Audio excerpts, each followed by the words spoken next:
Well, here's an update on my 455 Pontiac and my 1978 Olds Cutlass Supreme. Before I said I blew a head gasket. Apparently this is the driver's side one. It didn't do anything on this side, but there was water in number 4 cylinder antifreeze. And if you look right here, well, the light's too bright anyway, but let me see if I can position this so it'll actually shine in there. And not. If you look right here, you can see the gasket is split away.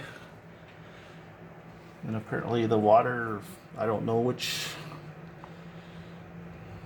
coolant hole it ran from to get in number 4 for some reason.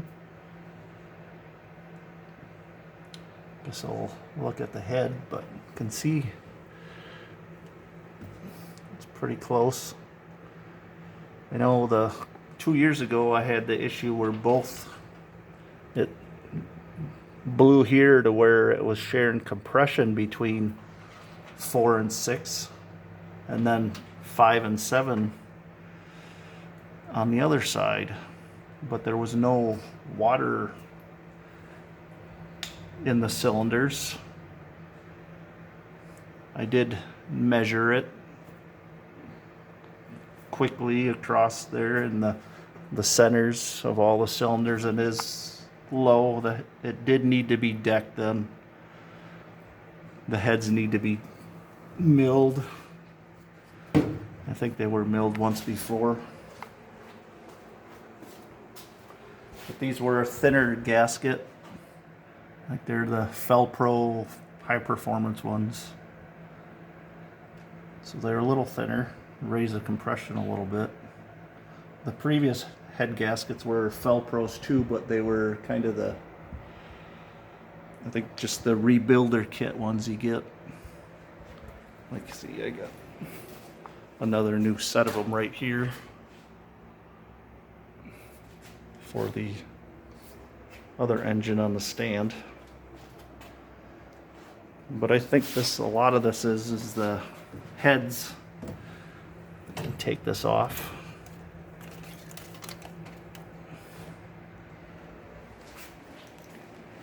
There's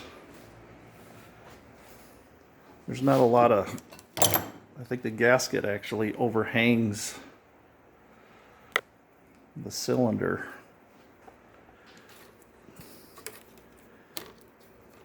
Let's see if I can get a head bolt or two.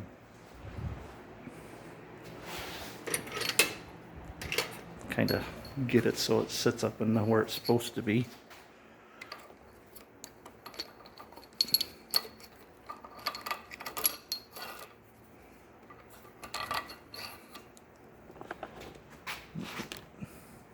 You can see where the gasket is really, like, actually in this center 2 cylinders, it overhangs into the chamber.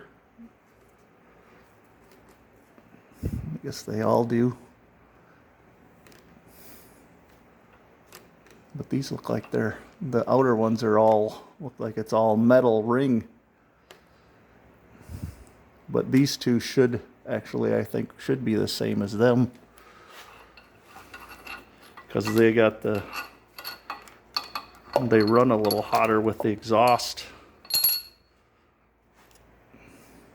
Well, I guess they're the same, but for some reason this side they got metal up here and here, but not in the middle. But on this side it's the same, and this is the block side. But these 2 cylinders have the exhaust valves are right next to each other, so it makes them run a little hotter.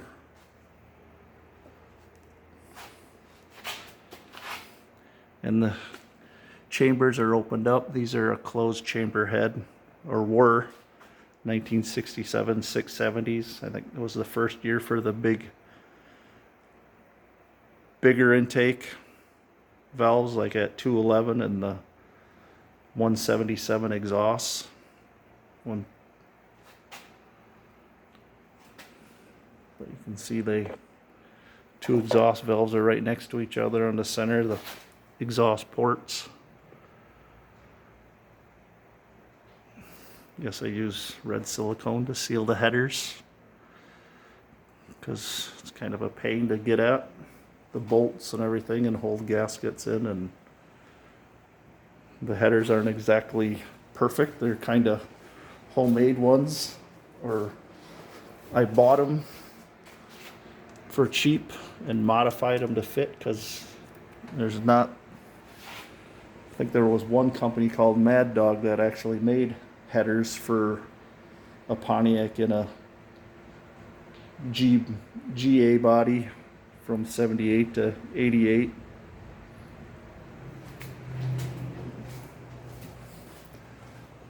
But the headers are actually in the car now. I should have left them out so I could have showed them better. If I can get a stupid light. But you can see the header tubes where they're all welded. I think these headers were actually for a 67 Pontiac. I think I paid 75 bucks for them. I don't know when it was, like 5-6 years ago, maybe more. To say that out of all 8 tubes, I only didn't have to move one. So I had to redo 7 of the tubes basically, and to make them work. And then I made the collectors a lot, like a foot or so longer. And that was back when I was running open headers on it. And then I put exhaust on it with mufflers with a dumping at the rear axle. But it's basically ready to pull out. I got just these 3 bell housing bolts still in, and the one top one there, I unhooked the converter. Motor mounts bolts are out, so I just got to get a engine stand. Just thought I'd give a little update on this. Not sure what I'm gonna do yet, but thanks. Bye.